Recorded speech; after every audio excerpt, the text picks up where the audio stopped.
मनपा निवडणुकीसाठी विविध राजकीय पक्षाकडून काही इच्छुकांना एबी फॉर्म मिळाले तर काहींना मिळाले नसल्याने काहींमध्ये आनंद तर काहींमध्ये नाराजी बघायला मिळाली। विशेषतः भारतीय जनता पक्षाकडून शेवटच्या क्षणी फॉर्म न मिळाल्यामुळे अनेकांचे लक्ष एबी फॉर्म कोणाला मिळेल याकडे गेले।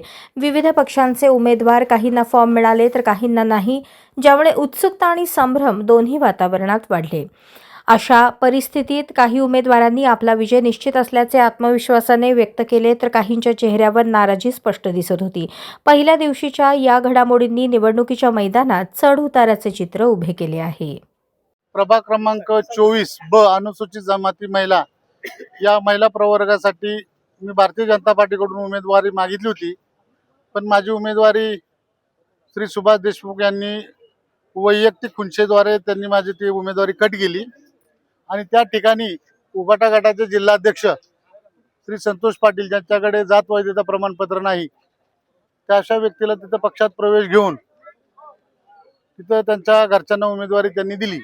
या विरोधात मी आमच्या घरच्यांना सौ उषा राजेश काळे यांना या अन्यायाविरुद्ध लढण्यासाठी 24 ब मधून धनुष्यबाण शिंदे सेना गटाकडून उमेदवारी दाखल केलेली आहे।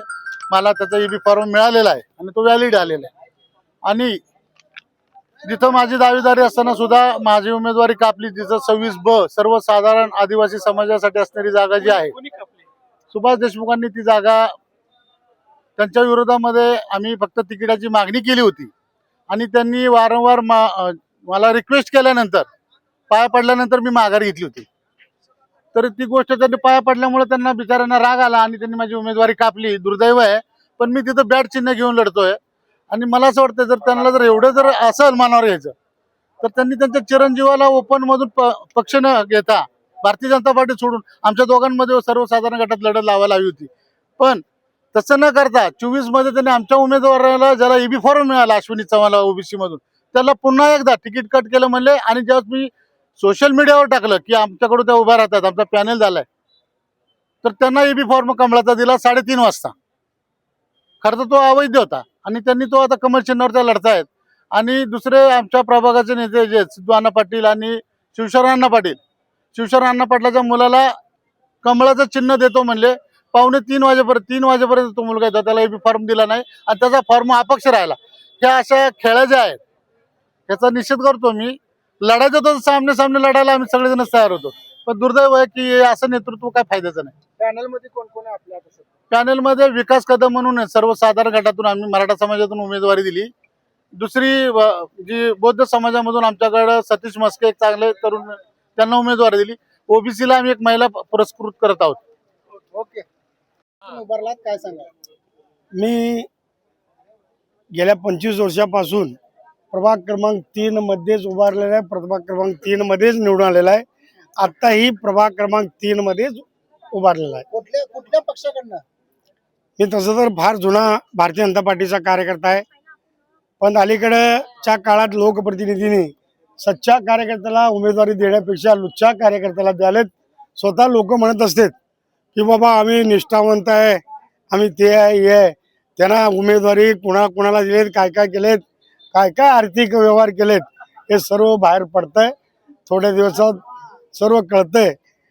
ज्या जुन्या लोकांना न्याय पक्षाने दिले नाही ते आता उघडं करण्यात येईल। सभागृहामध्ये आपण सभागृहामध्ये एक अभ्यासू नगरसेवक म्हणून एक माजी सभागृह नेता म्हणून आपण काळ गाजवलेला आहे। अजूनही खूप गोष्टीवर आपले भाषण नेहमी असतात, काय सांगाल कशामुळे आपलं तिकीट कट झालं किंवा काय तुम्हाला शिंदे सेनेमध्ये जावं? मला भारतीय जनता पार्टीचे आमचे प्रदेशाध्यक्ष रवींद्रजी चव्हाण साहेब, आमचे मुख्यमंत्री देवेंद्रजी फडणवीस साहेब किंवा सोलापूरचे आमचे अध्यक्ष वगैरे आम्हाला माझं उमेदवारी कट केलेलं नाही। राजकारण करून मी अभ्यासू आहे, अभ्यासू नगरसेवक या ठिकाणी येऊ नये, उद्या भविष्यात मी आमदार होऊ नये या दृष्टिकोनातून ज्यावेळी मला विष घालण्यात आलं, त्यामुळं आता मला 6वा टर्म आहे, 6व्यांदा मी निवडून येऊ नये असल्या इथल्या आमदारांना वाटल्यामुळं माझं तिकीट काढलं। अण्णा, यावेळेस चिन्ह कोणतं आहे तुमचं? चिन्ह कोणतं आहे? मी शिवसेनेचा आता सध्याचा उमेदवार आहे। माझं चिन्ह धनुष्यबाण आहे। पॅनल कोण आहे तुमच्या बरोबर पॅनल मध्ये? माझं पॅनल मध्ये बाजूलाच माझे सुरेश बिद्री आहेत, ब मध्ये आमचं उमेदवार या ठिकाणी सूरज पाटील आपला बाळू पाटलाचं सोनबाई म्हणजे एकदम चांगले आहेत. तिसरं म्हणजे माझे नगरसेविका आपलं क मध्ये अंकाराम कुमुद अंकाराम यांनी आहेत. ड मध्ये मी स्वतः आहे. धनुष्यबाणाने कोण घायल होणार आता सध्या प्रभाग? कोणाला घायल करणार तुम्ही धनुष्यबाणाने? आता मी काय करणार नाही. मी लंगडा झालेला आहे. मला चालता येत नाही. माझे मतदार बंधू भगिनी तुम्ही सर्वजण मला जर पाठिंबा दिला, मला मतदान केलं तर मी निवडून येणार. ज्याने कुणी मला विष घातला असेल त्याला एकदा पाडण्यासाठी मला संधी द्यावं हीच मी देवाचरणी प्रार्थना करणार आहे. मी सागर शहा. आज माझ्या मिसेस दीपाली सागर शहा प्रभाग क्रमांक 23 ब ओबीसी महिला या गटातून काँग्रेस पक्षाकडून पहिल्या यादीमध्ये उमेदवारी जाहीर झाली होती. आज आम्ही जो उमेदवारी अर्ज दाखल केला होता तो देखील वैध झालेला आहे. सर्व जनतेला मी एवढंच आवाहन करू इच्छितोय की भरभरून प्रचंड मताने त्यांनी विजयी करावं. कारण एक सुशिक्षित आणि प्रभाग 23 मध्ये एक स्थानिक नगरसेवक म्हणून ती आज तुमची मुलगी आहे. तिचे वडील देखील इथे नगरसेवक होते. माझं देखील 7 ते 8 वर्षापासून वैभवी सोशल फाउंडेशनच्या माध्यमातून कोणतंही पद नसताना आपण आज सामाजिक कार्य केलेलं आहे आणि अनेक बाकडे बेंचेस तिथं बसवलेत आणि लोकांना त्याची जाणीव आहे. आज आम्ही डोर टू डोर फिरतोय. प्रत्येक व्यक्ती म्हणतोय की तुमच्यासारखं सुशिक्षित उमेदवार आम्हाला पाहिजे होता आणि तो आज दीपाली शहांच्या रूपाने प्रभाग 23ला मिळालेला आहे. तर मी एवढंच सांगतो सर्व जनतेला की आपण भरभरून आशीर्वाद द्यावे, आपल्या लेकीला आपल्या मुलीला आशीर्वाद द्यावे आणि भरघोस मतांनी निवडून द्यावं. तुमच्या ज्या काही समस्या आहे आम्ही त्या करण्यासाठी कटिबद्ध आहोत. आम्ही तुम्हाला हे आव्हान देतो आणि शुभेच्छा देतो. प्रमुख विरोधक कोण आहे नेमका? अजून विरोधक मला कळालेले नाही सध्या, कारण समोरची यादी अजून जाहीर झालेली नाही. तुमच्या प्रभागामध्ये कोणते अशी कामं राहिले जे अगोदर नाही झाले आहेत? आम्ही डोर टू डोर फिरतोय साधारण 4 दिवस झाला. त्याच्यामध्ये लोकांकडनं सगळ्यात महत्त्वाचं म्हणजे पाण्याची समस्या जाणवते की पाणी येत आहे पण वेळेवर येत नाही. त्यांचं ते एक आहे. बाकी रस्ते कुठं खराब आहेत आणि लाईटची वगैरे व्यवस्था, असं बेसिक त्यांच्या गरजा आहेत. बाकी काय कुणाचे लागेल यांच्या माहिती नाही. प्रभागातून उमेदवारी भरलेली आहे आणि काय नाही? मी माझी मिसेस आरती अक्षय वागसे यांनी प्रभाग 23 ब या प्रभागातून उमेदवारी अर्ज भरला होता. भारतीय जनता पार्टीचा अर्ज भरला होता आणि आत्ताच आम्ही छाननीला गेल्यानंतर आमचा एबी फॉर्म आत मिळालेला आहे आणि आमचा फॉर्म वैध झालेला आहे असं आम्हाला अधिकाऱ्यांनी सांगितलेलं आहे. काय प्रमुख तिथल्या समस्या? मी आमच्या प्रभागामध्ये गेली 2-3 महिन्यापासून मी विविध प्रकारची कामं केलेली आहेत. आणि मी स्वतः सिव्हिल इंजिनियर असल्यामुळं मला ह्या डेव्हलपमेंटच्या बाबतीतलं सगळं नॉलेज असल्यामुळं प्रभागामध्ये रस्त्याच्या समस्या असतील, पाण्याच्या समस्या असतील, ड्रेनेजच्या समस्या असतील, लाईटच्या समस्या असतील, ते मी स्वतः सोडवलेले आहेत. त्यामुळं मला या भागातील लोकांच्या समस्या काय आहेत हे सगळं मला माहिती झालेलं आहे आणि त्यामुळं प्रभागामध्ये एक चांगलं वातावरण तयार झालेलं आहे की काम करणारी मुलगा आहे, काम करणारी मंडळी आहेत.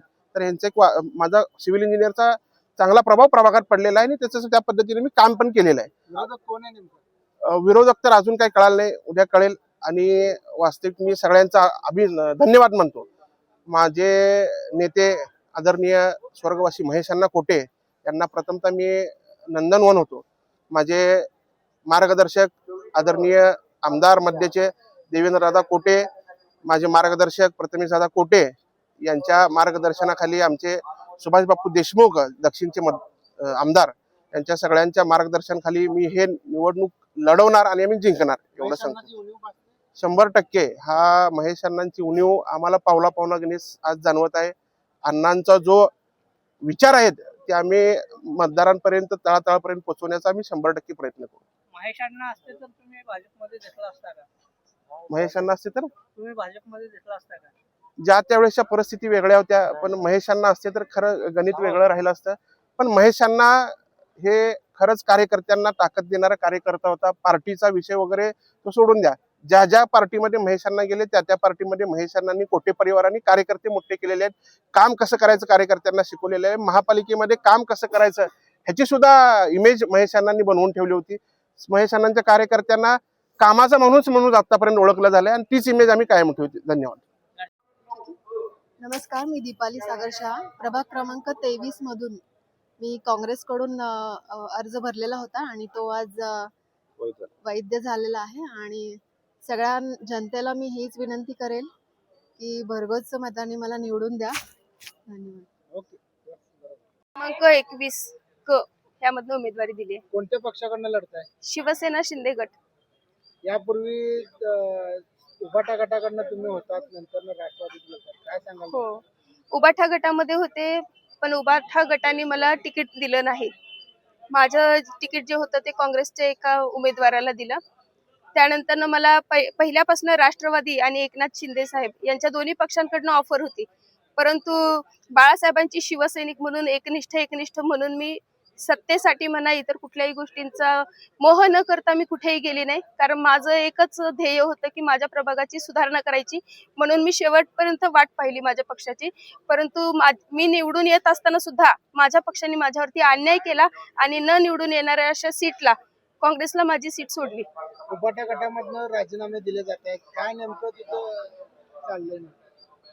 उबाटा गटामध्ये फक्त हुकुमशाहीचं राजकारण चाललेलं आहे. जे त्या ठिकाणचे जे वरिष्ठ आहे सगळा त्यांचा मनमानी कारभार चालू आहे. त्यांची जी हुजुरी करणारी जी लोक आहेत फक्त तीच पाहिजेत त्यांना. जे आमच्यासारखे सच्चे एकनिष्ठ शिवसैनिक आहेत जे कुठल्याही आश्वासनाला बळी पडत नाहीत, त्यांची जी हुजुरी करत नाही. आम्ही फक्त बाळासाहेबांची शिवसैनिक आहे. आम्ही फक्त 80% समाजकारण व 20% राजकारण या उक्तीप्रमाणे आम्ही कार्य करत आलेलो आहे. त्यामुळे आमच्यासारखे शिवसैनिक उबाठा गटाला चालत नाहीत. काय आव्हान कराल नागरिकांना प्रभागात? माझ्या प्रभागाचा मागचे मी बरेच वर्ष झालं पाहते, साधारणतः 20 वर्ष झालं मी सोलापूरमध्ये राहते प्रभागामध्ये. माझ्या प्रभागाची कुठलीही सुधारणा नाहीये. माझ्या नागरिकांची खूप हाल होते त्या ठिकाणी. रस्ते, गटारी, लाईट, ड्रेनेज अशा अनेक प्रॉब्लेम आहेत.